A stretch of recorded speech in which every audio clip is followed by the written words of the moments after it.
வணக்கம். மின்னல் 24 செய்திகளின் இன்றைய நாளிற்கான செய்தி தொகுப்பு. செய்தி ஆசிரியர் சபீனா சோமசுந்தரம். செய்திகளோடு இணைந்திருக்கும் நான் கிருஷ்ணமூர்த்தி ரதுஜன். முதலில் தலைப்புச் செய்திகள். ஜனாதிபதி தேர்தலுக்கான திகதி அறிவிப்பு. போதைப் பொருளுடன் நடன கலைஞர் கைது. கல்முனை வடக்கு பிரதேச செயலக விவகாரத்தில் போராட்டம் கைவிடப்படும் நிலை. பெண்ணொருவரின் 12 கோடி பெறுமதியான சொத்துக்கள் முடக்கம். தொடர்வது விரிவான செய்திகள்.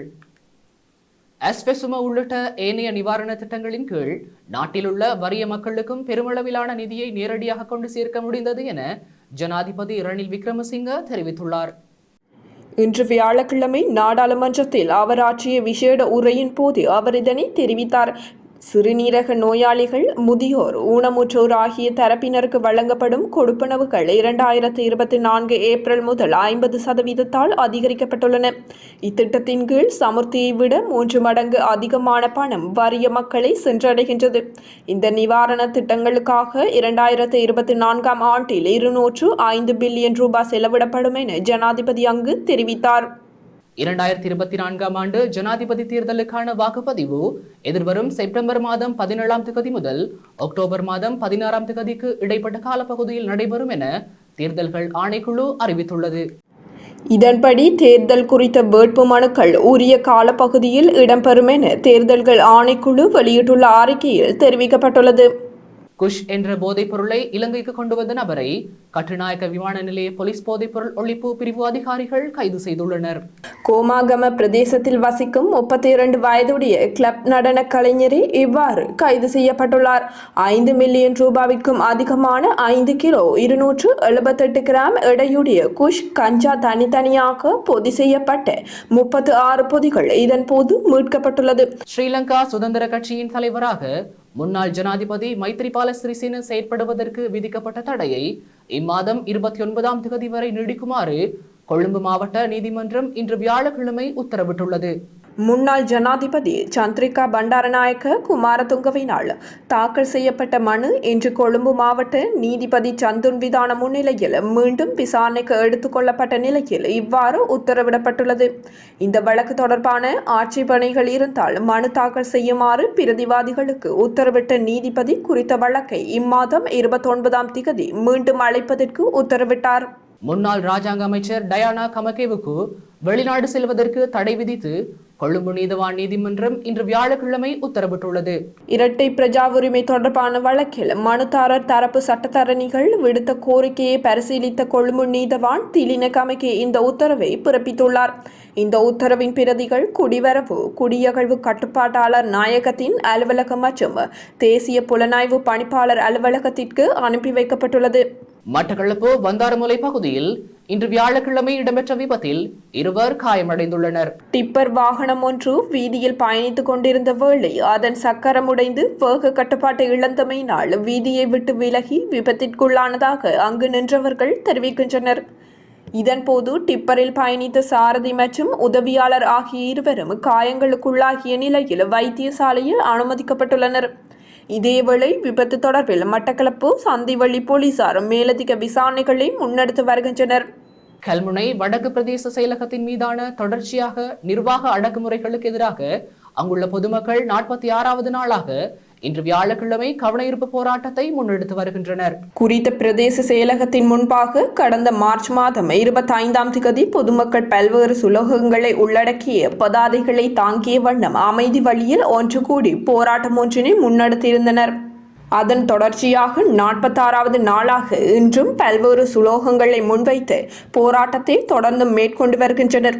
எனினும் கடந்த தினங்களை விட குறைந்தளவான மக்களே குறித்த போராட்டத்தில் பங்கேற்று வருவதை காண முடிகின்றது. இவ்விடயம் குறித்து ஏற்பாட்டாளர்களும் பொதுமக்களும் பல்வேறு பிரச்சினைகளை தற்போது எதிர்கொண்டுள்ளதாக போலீஸ் நிலைய தகவல்கள் தெரிவிக்கின்றன. அம்பாறை மாவட்டத்தில் சிறுபோக வேளாண்மை செய்கை ஆரம்பமாகியுள்ள நிலையில் அதிகளவிலான முதலைகள் வெளியேறி மக்கள் குடியிருப்புகளுக்குள் செல்கின்றன. தற்போது மாவடிப்பள்ளி பாலம், சம்மாந்துறை பகுதி, ஒளிவில் பகுதி, நிந்தவூர், மருதமுனி, பெரிய நீலாவணை, நட்பெட்டி முனை, பாண்டிருப்பு, கிட்டங்கி, நாவிதன்வெளி உள்ளிட்ட பகுதிகளை அண்மித்த ஆற்றை விட்டு இரவிலும் பகலிலும் முதலைகள் வெளியேறுவதால் வீதியால் செல்லும் பயணிகள் மற்றும் பாதசாரிகள் அச்சத்துடனே பயணத்தை மேற்கொள்கின்றனர். குறிப்பாக இரவு நேரங்களில் சுமார் 9, 5, 4 அடி நீளமுடைய முதலைகள் வெளியேறுவதாக மக்கள் தெரிவிக்கின்றனர். இப்பகுதியில் இரவிலும் பகலிலும் முதலைகள் வெளியேறுவதால் கட்டாக்காலிகளாக இப்பகுதியில் திரியும் மாடுகளே முதலைகளுக்கு இரையாகின்றது. இதனை உரிய அதிகாரிகள் கவனத்தில் எடுத்துக்கொள்ள வேண்டும் என மக்கள் கோரிக்கை விடுக்கின்றனர். திருகோணமலை மாவட்டத்தின் மூதூர் சுகாதார வைத்திய அதிகாரி பிரிவிற்குட்பட்ட பெரியபாலம் பகுதியில் புதிதாக நிர்மாணிக்கப்பட்ட கிராமிய சுகாதார நிலையம் திறந்து வைக்கப்பட்டது. மூதூர் சுகாதார வைத்திய அதிகாரி பிரிவில் உள்ள மூதூர் பெரியபாலம் கிராமிய சுகாதார நிலையம் புனரமைப்பு செய்யப்பட்டு இன்று வியாழக்கிழமை காலை திறந்து வைக்கப்பட்டது. இந்நிகழ்வு மூதூர் சுகாதார வைத்திய அதிகாரி ஹில்மி முஹைதீன் தலைமையில் இடம்பெற்றது. சுகாதார மேம்பாட்டு திட்டத்தின் கீழ் 16 மில்லியன் ரூபாய் செலவில் புனரமைக்கப்பட்ட இக்கட்டிடத்தை முதன்மை அதிதியாக கலந்து கொண்ட கிழக்கு மாகாண ஆளுநர் செந்தில் தொண்டமான் திறந்து வைத்தார். இந்நிகழ்வில் கிழக்கு மாகாண சுகாதார சேவைகள் பணிப்பாளர் GGM ஹோஸ்தா, பிரதி பிராந்திய சுகாதார சேவை பணிப்பாளர் V பிரேம்நாத், திருகோணமலை மாவட்ட நாடாளுமன்ற உறுப்பினர் கபிலனுவான் அத்துக்கோரல உள்ளிட்ட பலரும் கலந்து சிறப்பித்தனர். யாழ்ப்பாணம் சாவகச்சேரி போலீஸ் பிரிவிற்குட்பட்ட நாவட்குழி பிரதேசத்தில் இன்று வியாழக்கிழமை காலை யுக்திய சோதனை நடவடிக்கை முன்னெடுக்கப்பட்டது. இதன்போது போலீசார் மற்றும் விசேட அதிரடி படையினர் இணைந்து A9 மற்றும் A32 வீதிகளூடாக பயணித்த வாகனங்களை சோதனையிட்டனர். போலீஸ் மா அதிபர் தேசப்பந்து தென்னக்கோனின் ஆலோசனைக்கு அமைவாக போதைப் பொருளை கட்டுப்படுத்தும் நோக்குடன் நாடளாவிய ரீதியில் யுக்திய சுற்றி வளைப்பு நடவடிக்கை இடம்பெற்று வருகின்றமை குறிப்பிடத்தக்கது. காலி பிரதேசத்தில் பெண்ணொருவருக்கு சொந்தமான பல மில்லியன் ரூபாய் பெறுமதியான சொத்துக்களை தடை செய்ய போலீசார் நடவடிக்கை எடுத்துள்ளனர். இந்த சொத்துக்கள் எவ்வாறு ஈட்டப்பட்டமை குறித்த தகவல் வெளியிடப்படாமை காரணத்தினால் காலி குற்றப்புலனாய்வு பிரிவினரால் அவரின் சொத்துக்கள் தடை செய்யப்பட்டுள்ளன. தடை செய்யப்பட்ட சொத்துக்களின் சந்தை பெறுமதி சுமார் 120 மில்லியன் ரூபாய் என போலீசார் தெரிவிக்கின்றனர். இந்த சொத்துக்களில் காலி தடல பிரதேசத்தில் 4 மாடி கட்டடமும், அக்மிமன பிரதேசத்தில் 1.5 ஏக்கர் தேயிலை மற்றும் மிளகு காணியும் உள்ளடங்குவதாக கூறப்படுகின்றது. மேலும் இந்த சொத்துக்கள் தொடர்பில் எதிர்காலத்தில் சட்ட நடவடிக்கை எடுக்கப்படும் என போலீசார் தெரிவிக்கின்றனர். தொடர்வது வெளிநாட்டு செய்திகள்.